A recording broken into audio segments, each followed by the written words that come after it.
अस्सलाम वालेकुम। सॉल्व करते हैं एक्सरसाइज 1.4 क्वेश्चन नंबर 3 को, जिसमें कहते हैं कि आपके पास मैट्रिक्स ए बी है और सी डी है। तो पार्ट नंबर 1 में कहते हैं कि आप ए बी को मल्टीप्लाई कर लें, पार्ट नंबर 2 में कहते हैं कि आप सी डी को मल्टीप्लाई कर लें। तो पहले फाइंड करते हैं पार्ट नंबर 1, जिसमें हमने ए बी को मल्टीप्लाई करना है। तो मैट्रिक्स ए में है 4 1 3 1 और मैट्रिक्स नंबर बी में हमारे पास है 1 -1 -3 एंड +4। अब इन दोनों को हम आपस में मल्टीप्लाई करते हैं। तो ये आ जाएगा हमारे साथ first row first column 4 × 1 4 × 1 plus 1 × -3 1 × -3। तो ये हमारे पास first row first column complete हुआ। अब फर्स्ट रो सेकंड कॉलम, तो 4 × -1 प्लस 1 × 4। अब सेकंड रो फर्स्ट कॉलम, तो 3 × 1 प्लस 1 × -3। अब सेकंड रो सेकंड कॉलम, तो 3 × -1 प्लस 1 × 4। अब इन दोनों को आपस में सिर्फ मल्टीप्लाई करते हैं इसकी एलिमेंट्स को। तो 4 1s are 4 और plus multiply minus is equal to -1 3s are 3। अब plus multiply minus is equal to -4 1s are 4 1 4s are 4 3 1s are 3 plus multiply minus is equal to -1 3s are 3 plus multiply minus is equal to -1 3 1s are 3 and फिर 1 4s are 4। इन दोनों को हमने bracket में बंद किया।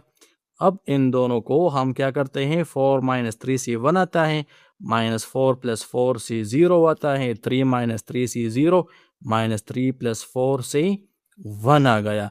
तो ये find हुआ हमारे पास matrix A B part number 1। अब सॉल्व करते हैं पार्ट नंबर 2 को। पार्ट नंबर 2 हमारे साथ हैं कि आप फाइंड कर लें सी डी।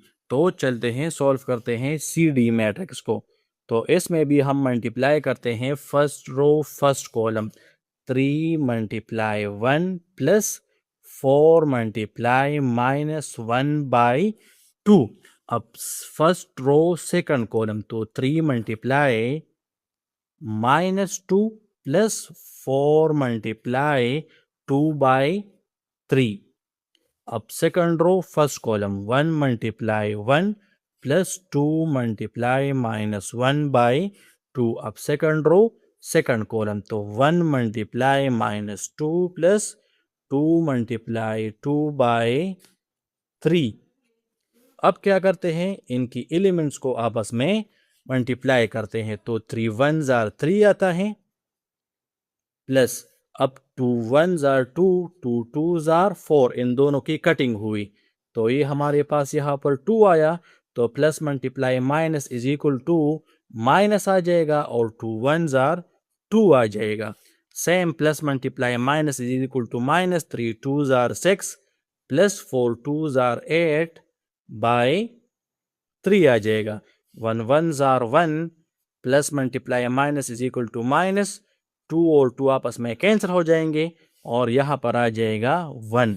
फिर plus multiply minus is equal to -1 2s are 2 प्लस 3 और 2 आपस में कैंसिल नहीं होते, तो 2 2s are 4 /3 आ जाएगा।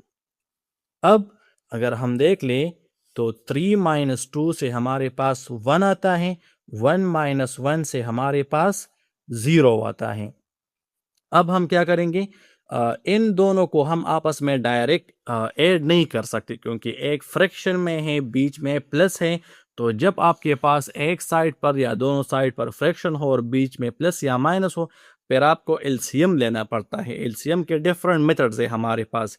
एक इसमें से ये है कि हम इसके डिनोमिनेटर्स को सेम कर लें। अब यहाँ पर 8 के डिनोमिनेटर में 3 है, यहाँ इसके डिनोमिनेटर में 1 है, तो हम 3 को 6 और 1 के साथ मल्टीप्लाई कर लेंगे। 3 × -6 3 × 1 प्लस 8 बाय 3 अपनी जगह। अब अगर कोई ये क्वेश्चन कर ले कि सर आपका ये वाला स्टेप गलत है, तो हमने यहाँ पर इक्वल का सिंबल किया है कि ये वाला मैट्रिक्स इस मैट्रिक्स के बराबर है, तो हम चेक करते हैं कि ये इक्वल है या नहीं है। 3 और 3 आपस में कैंसिल होते हैं, वही -6/1 आता है, तो हमारा ये स्टेप बिल्कुल ठीक है। सेम यहाँ पर भी हम एलसीएम लेंगे, तो यहाँ पर 3 है, इसको मल्टीप्लाई कर लेंगे -2/3 मल्टीप्लाई 1 के साथ। यहाँ पर भी इसके डिनोमिनेटर में क्या है, 1 है, तो उसके साथ वो मल्टीप्लाई हुआ, प्लस 4/3 अपनी जगह। अब हम क्या करते हैं, 1 और 0 को हम अपनी जगह लिखते हैं, 1 और 0 को, तो plus multiply minus is equal to minus, 3 6 जार 18 आता है, और 3 1 जार हमारे पास आता है 3, प्लस 8/3 आ जाएगा। फिर plus multiply minus is equal to minus, 3 2 जार 6, 3 1 जार 3, प्लस 4/3 अपनी जगह। अब हम क्या करेंगे, 1 और 0 को अपनी जगह लिखते हैं, और इन दोनों का हम एलसीएम लेते हैं। क्यों? क्योंकि हमने इसके डिनोमिनेटर को सेम करना था, तो ये दोनों सेम हो गए, तो ऊपर आ जाएगा -18 प्लस 8, और नीचे आ जाएगा 3 -6 प्लस 4 आ जाएगा। अब इन दोनों को सिर्फ आपस में ऐड या सब्ट्रैक्ट करते हैं, तो इसका आंसर हमारे साथ निकल आएगा। तो ये 1/0 अपनी जगह, -18 प्लस 8 से -10/3 आता है, और -6 प्लस 4 से आता है -2/3।